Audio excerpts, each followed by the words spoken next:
There is a law in most American cities that makes it illegal to build an apartment building on the majority of residential land within city limits. Not illegal because of safety concerns. Not illegal because of environmental impact. Illegal because the land has been designated single-family only, meaning one house, one lot, one family, and any denser use of that land is prohibited by municipal code. In Los Angeles, approximately 75% of residential land is zoned single-family. In San Jose, it is over 90%. In Charlotte, Minneapolis before its 2040 plan, and dozens of other major cities, the number is similar. And when you make it illegal to build the kind of housing that most people who need housing in a city can actually afford, you do not eliminate the demand for that housing. You just eliminate the supply, and when demand grows and supply cannot respond, prices rise. They have to. That is not ideology. That is arithmetic. The American housing affordability crisis is not a mystery, not an accident, and not an act of nature. It is the mathematically predictable outcome of a land use system built by people who already owned homes, maintained by the political power of people who still do, and defended in city council meetings across the country under the language of neighborhood character and community input by people whose primary financial interest is that the thing they already own keeps getting more expensive. And by the end of this video, you're going to understand exactly how this system was built, who benefits from it, who pays for it, and why the cities that decided to stop protecting it are already showing what a different outcome looks like. Let's start with a number that should reframe how you think about this problem. Since 1970, the United States population has grown by roughly 130 million people. During that same period, housing construction per capita has fallen dramatically relative to earlier decades. The 1970s produced more housing units per capita than any decade since, and the gap between population growth and housing construction has not been uniform across cities. It has been most severe in the cities with the most restrictive zoning, the most politically active existing homeowner populations, and the strongest barriers to new construction. San Francisco added approximately 10,000 housing units per decade from 1980 through 2020, while its metropolitan area added hundreds of thousands of jobs. The result is median home prices that have exceeded $1.2 million and median rents for a one-bedroom apartment exceeding $3,000 per month. That is not a market responding to demand. That is a market where supply has been legally constrained to the point where price signals have lost their ability to trigger construction response. When economists say a market is broken, this is what they mean in housing. The signal says build. The zoning code says no. And the people with the political power to change the zoning code are the people who own the houses that become more valuable every time the code holds. Now, let's meet the mechanism that created this system, because single-family zoning did not arise organically. It was invented, intentionally, in the early 20th century. The first single-family zoning ordinance in the United States was enacted by Berkeley, California, in 1916. The explicit purpose, documented in the planning discussions of the era, was to prevent apartment buildings from being constructed in neighborhoods that planners and existing residents wanted to preserve as exclusive residential areas. Exclusive is the word they used, not metaphorically. In the 1920s and 1930s, exclusionary zoning tools were frequently deployed in explicit coordination with racially restrictive covenants, deed restrictions that prohibited the sale of homes to Black Americans, Jewish Americans, Asian Americans, and other targeted groups. The legal architecture worked in layers. Racial covenants kept targeted groups out of specific neighborhoods directly. Single-family zoning kept affordable, multifamily housing out of the same neighborhood structurally, ensuring that even without explicit racial restrictions, the housing type accessible to lower-income residents could not be built in higher-income residential areas. In 1948, the Supreme Court ruled in Shelley v. Kramer that racially restrictive covenants were legally unenforceable. The explicit racial tool was removed. The zoning tool remained, and its effect on neighborhood composition continued to operate through economics in ways that largely reproduced the racial geography the covenants had been designed to create. This history is not a fringe academic interpretation. It is documented in the planning records, court cases, and policy histories of dozens of American cities. The relationship between exclusionary zoning and racial segregation was direct, intentional, and the subject of explicit policy design by the people who built these systems. And the people defending those systems today are in most cases not defending them on racial grounds. They are defending them on property value grounds, which is exactly what the original designers intended. A system that protects property values is a system that can be defended by any property owner on purely economic terms, while producing the same exclusionary geography through market mechanisms rather than explicit discrimination. Now, let's run the numbers on what this system actually costs the person on the wrong side of it. Meet Elena. Elena is 28, works in healthcare administration, earns $68,000 a year, and rents a one-bedroom apartment in a major coastal metro area for $2,400 per month. That is $28,800 a year in rent, 42% of her gross income. The standard financial guidance is to spend no more than 30% of income on housing.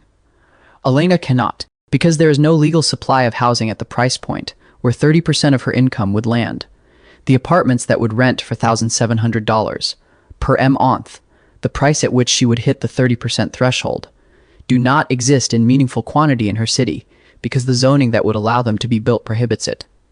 Over a decade, Elena pays $288,000 in rent. She builds zero equity. She saves less than she otherwise would because her fixed housing cost consumes a disproportionate share of her income. Meanwhile, her neighbor David bought a single-family home in the same city in 2014 for $650,000 with a 3% down payment. His monthly payment, including taxes and insurance, is roughly $3,100. More than Elena's rent. But David's home is now worth approximately $1.1 million. His equity position has grown by roughly $450,000 in a decade. Not because David did anything extraordinary. Not because he took a meaningful risk that paid off. Because the city made it illegal to build housing that would have competed with his house and increased supply enough to moderate prices. David's windfall is Elena's penalty. They live in the same city.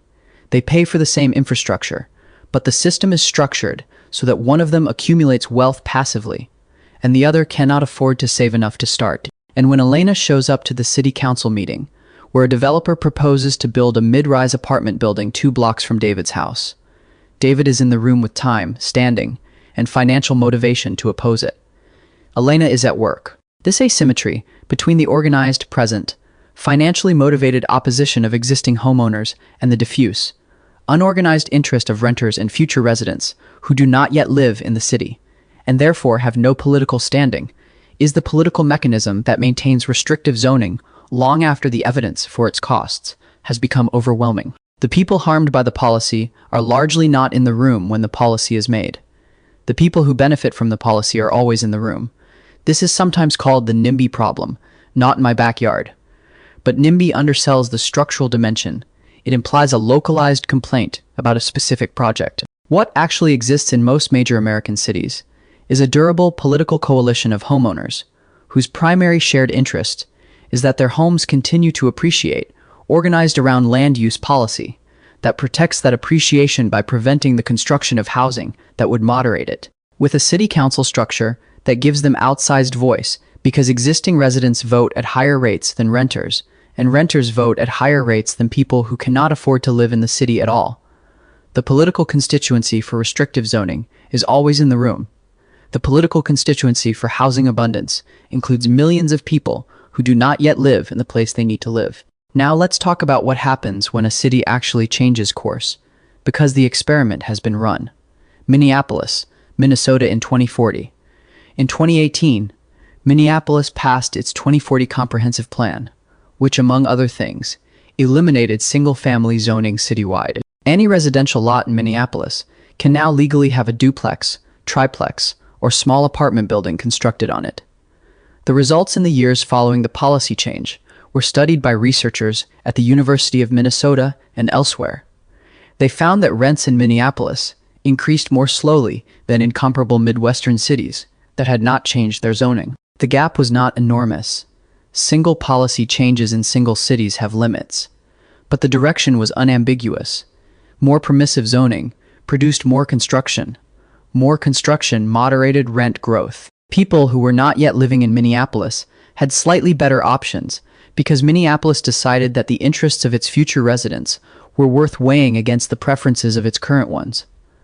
Tokyo is the international case study that housing economists cite most frequently. Japan's national zoning framework, which largely overrides local exclusionary preferences, allows significantly denser construction in urban areas than almost any American city permits. The result is that Tokyo, a metropolitan area of 37 million people, the largest city in the world by population, has seen home prices remain relatively stable in real terms, while comparable American cities have seen prices double, triple, and quadruple.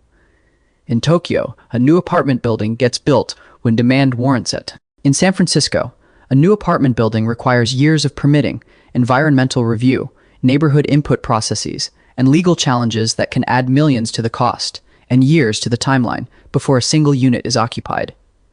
The difference in outcome is not mysterious. Supply responds to demand in Tokyo. Supply is legally prevented from responding to demand in San Francisco, and the price of housing reflects that difference with brutal clarity.